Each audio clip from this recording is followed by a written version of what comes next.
Life is full of things that we don't understand. Disappointments, a friend betrays us, we didn't get the promotion. We see these things as being negative, thinking that was bad. Didn't work out, my prayers didn't get answered. It's easy to get discouraged and lose our passion. But God won't allow a difficulty unless He's going to somehow use it for our good. That means everything that happens in life, we may not understand it, but if you'll keep the right attitude, it will push you further into your destiny.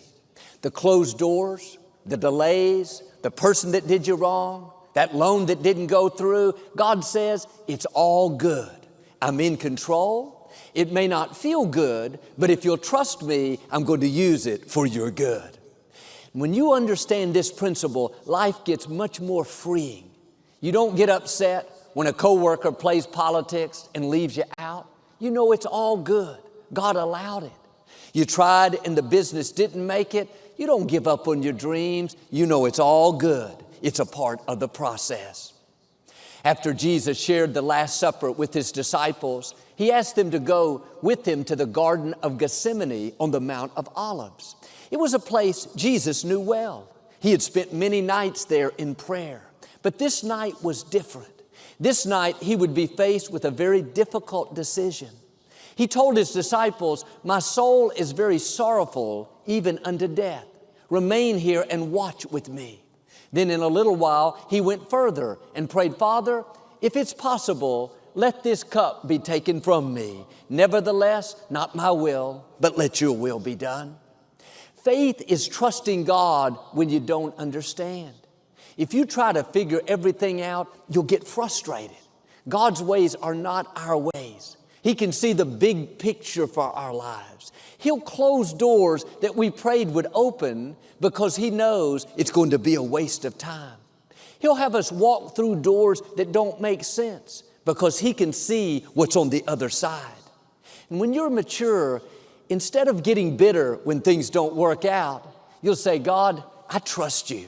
I may not like it, but I know you know what's best for me." This is what Paul said in Romans, "All things work together for good for those that love the Lord." Not some things, but all things. Now, they may not be good at the time. It's painful to go through a loss. It hurts when people do us wrong. It's discouraging when a dream doesn't work out. By itself, that may not be good, but God promises He's going to bring it all together. One day you'll look back and say, "That was good." Jesus knew this when He prayed, "Not my will, but yours be done." He already knew He would be betrayed by His close friend Judas and forsaken by the others. He knew He would be rejected and despised by the very people He loved. He knew He would be mistreated and lose His life. He could have said, "No thanks, it's not worth it." But Jesus knew that good would come out of that darkness. "Well, Joel, I'm discouraged because I lost a loved one.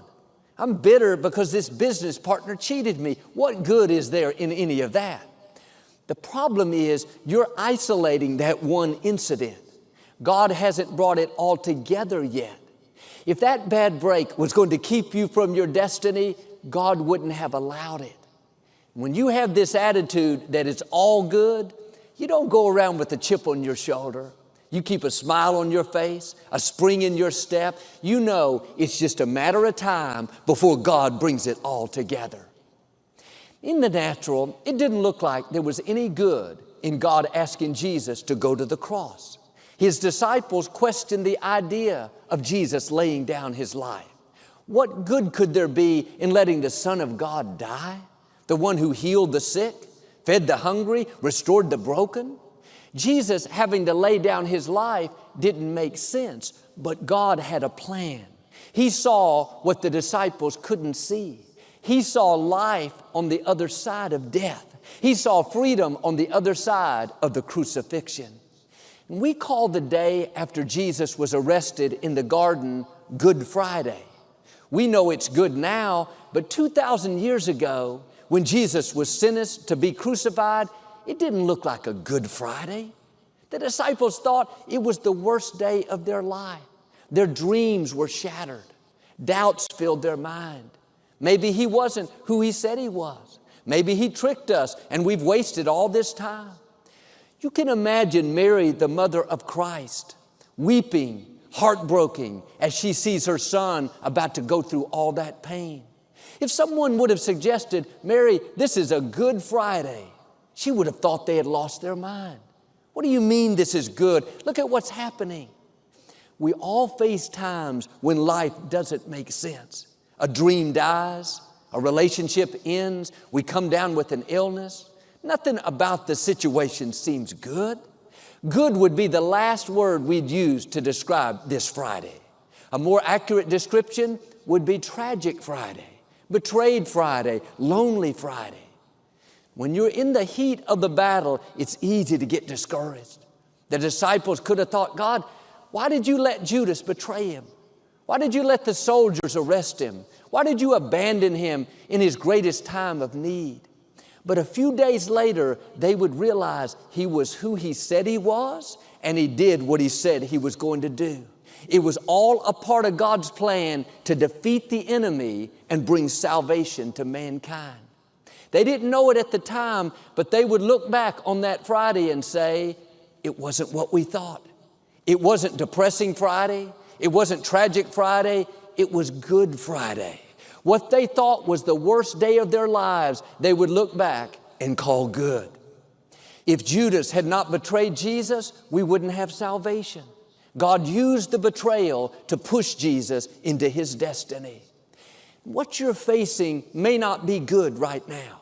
It may not make sense on its own, but God knows how to bring it all together.